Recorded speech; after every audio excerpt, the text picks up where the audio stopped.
Welcome back to Madman Reviews. In this video, we will look at an incident involving an ambush. It occurred in Charleston, South Carolina, where a paranoid gang leader unexpectedly pulled a gun and initiated gunfire towards two deputies, Evan Cubbage and Alexander Hodge. Despite being hit 3 times, Deputy Cubbage remained engaged in the confrontation and was able to score a couple of headshots against the perp. On a side note, if you haven't experienced the food scene in Charleston yet, you're truly missing out. On May 7, 2023, in Charleston, South Carolina, a routine traffic stop took place in the 4900 block of Savannah Highway near Ravenel. The vehicle involved was driven by a woman, accompanied by a male passenger whose name will be revealed shortly.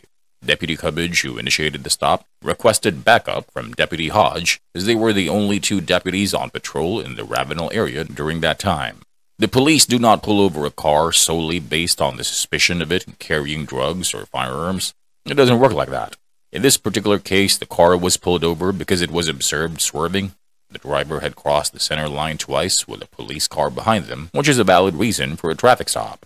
Moving forward in the Charleston incident, Deputy Cubbage approaches the passenger side of the vehicle and interacts with the occupants in a friendly manner. He displays the demeanor of a kind-hearted young Southern officer. It's worth noting that approaching the passenger side is a common practice for several reasons. Firstly, it allows officers to move away from busy roads, ensuring their safety. Secondly, it adds an element of unpredictability to the stop, preventing the occupants from anticipating the officer's actions.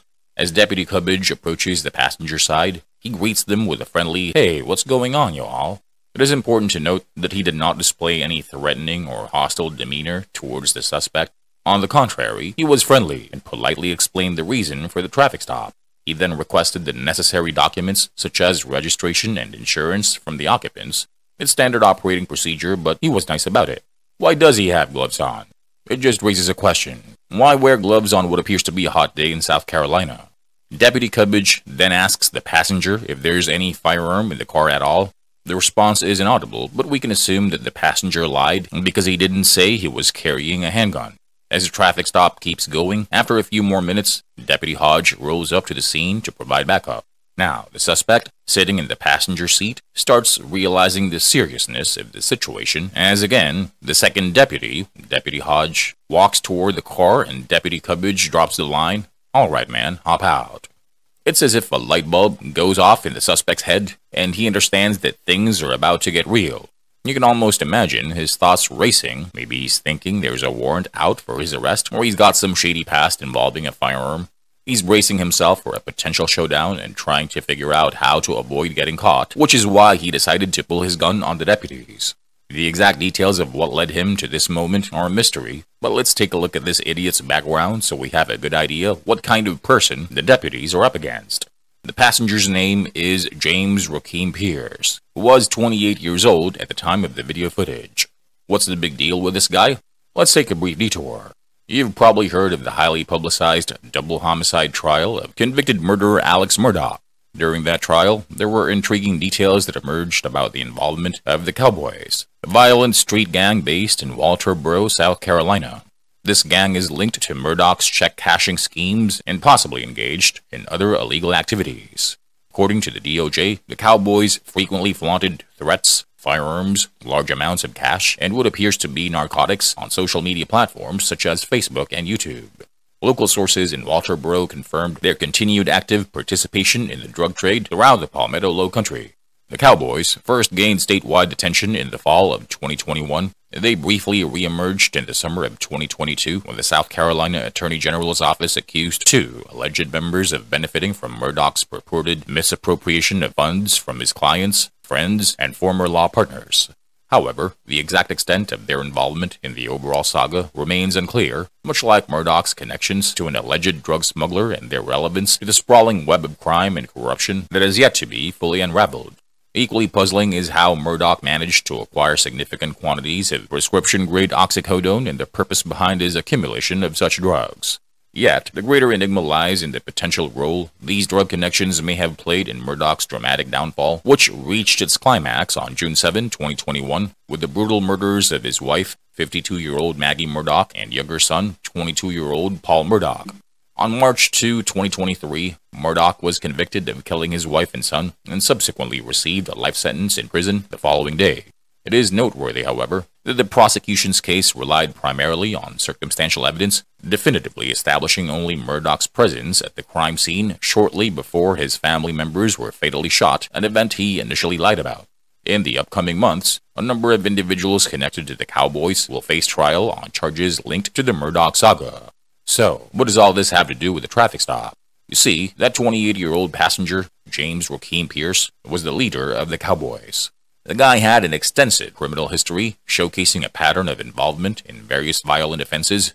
His rap sheet, which we'll share a link to in the description if any of you would like to check it out, shows multiple arrests for crimes such as kidnapping, armed robbery, attempted murder, burglary, unlawful carrying of a firearm, possession of a weapon during the commission of a violent crime, pointing and presenting a firearm, discharging a firearm into a dwelling, resisting arrest, assaulting a police officer, and possession of a stolen firearm, among others. Not only that, but Pierce had also been arrested multiple times for drug-related offenses, including possession with intent to distribute cocaine, and manufacturing and trafficking of illicit substances such as ice, crank, or crack. Additionally, he faced arrests in March and June of 2021 for probation violations. Now, before we get back to the video, here's the glaring question. With such an extensive criminal record, how was this career criminal, gang leader, and drug dealer allowed to roam the streets freely? Why wasn't he behind bars? It is puzzling how someone with numerous charges for violent crimes committed in separate incidents could repeatedly receive second, third, fourth, and even fifth chances. The obvious answer lies within South Carolina's flawed justice system, characterized by a broken network of prosecutors and judges. This system consistently demonstrates leniency towards violent criminals, prioritizing their interests over those of their victims, perpetuating a cycle of injustice. But this is a topic for another day. So, let's get back to the point in the video where Deputy Hodge is walking towards the car and Deputy Cubbage drops the line, "Alright man, hop out." Wow, that was intense. What just happened? Let's take a moment to analyze it more closely.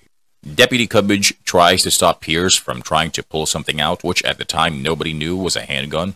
Recognizing the immediate threat, he urgently alerts Deputy Hodge to the presence of the weapon. At that moment, Pierce is aiming the gun directly at Cubbage, prompting the deputy to seek cover at the rear of the vehicle. Reacting swiftly, Deputy Hodge immediately opens fire on the suspect without hesitation. The suspect's facial expression and overall demeanor suggest that he is indeed hit by the initial burst of gunfire. In an attempt to escape, Pierce makes a desperate move to re-enter the car. However, Deputy Cubbage responds swiftly, drawing his firearm and firing shots through the windshield. These shots are directed precisely above the screaming woman seated in the driver's seat. It is worth noting the immense bravery exhibited by Deputy Cubbage, who swiftly reacts by diving towards the front of the car. In a matter of split seconds, he moves with remarkable agility, realizing the critical window of opportunity he has to defend himself. Rising up and engaging the threat head-on, he takes decisive action to regain control of the situation. These officers truly exemplify the qualities of true heroes in their unwavering commitment to protect and serve. After being hit multiple times, Pierce falls out of the car but persists in firing at the second officer, while Cubbage, though injured and limping, maneuvers around the front of the car. At this point, Cubbage has already endured 3 gunshot wounds. The intense exchange of gunfire with Cubbage running perilously close behind the suspect while the second deputy continues to shoot undoubtedly creates a moment of intense anxiety. It's a high-stakes situation that showcases the unpredictable nature of real-life scenarios. Thankfully, the bad guy was the only fatality, showing the effectiveness of the deputy's training.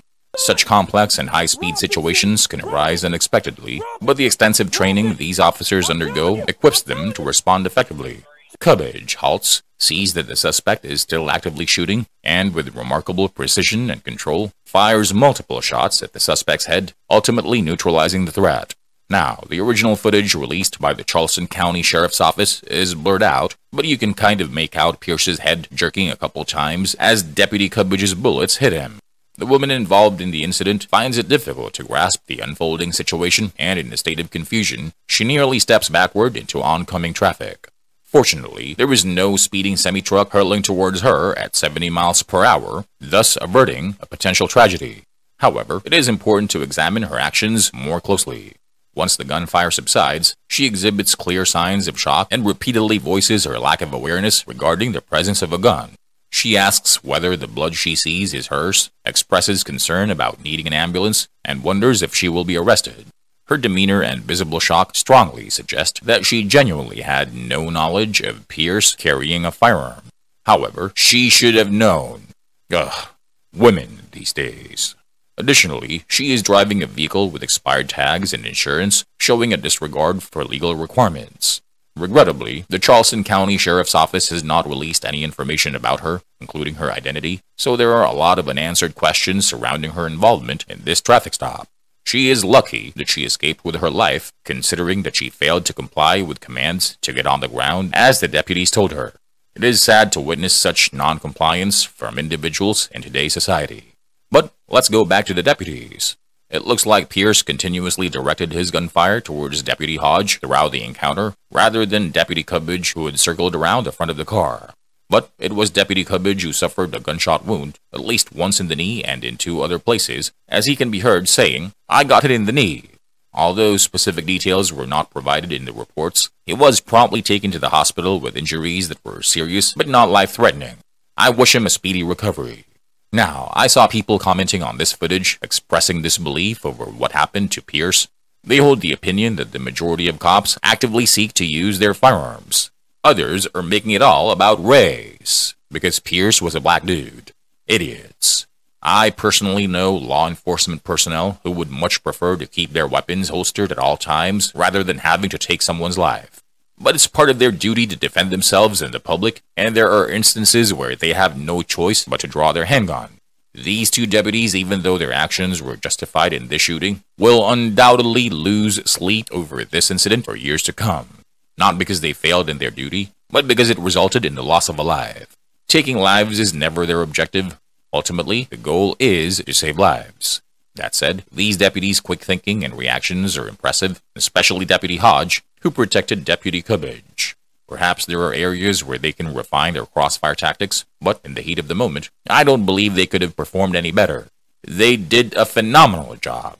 The Charleston County Sheriff's Office should grant both deputies a raise, paid leaves, and some medals. And that's all I have for you in this video. Do you believe the officers did an outstanding job? Are there areas where you think they could have done better? And what can you say about the idiots who think cops are out to kill people, especially black dudes? Comment down below and keep it civil. Also, please like, share, subscribe, and click on the little bell icon so you don't miss out on future videos. Thanks for watching, and I'll see you in the next one.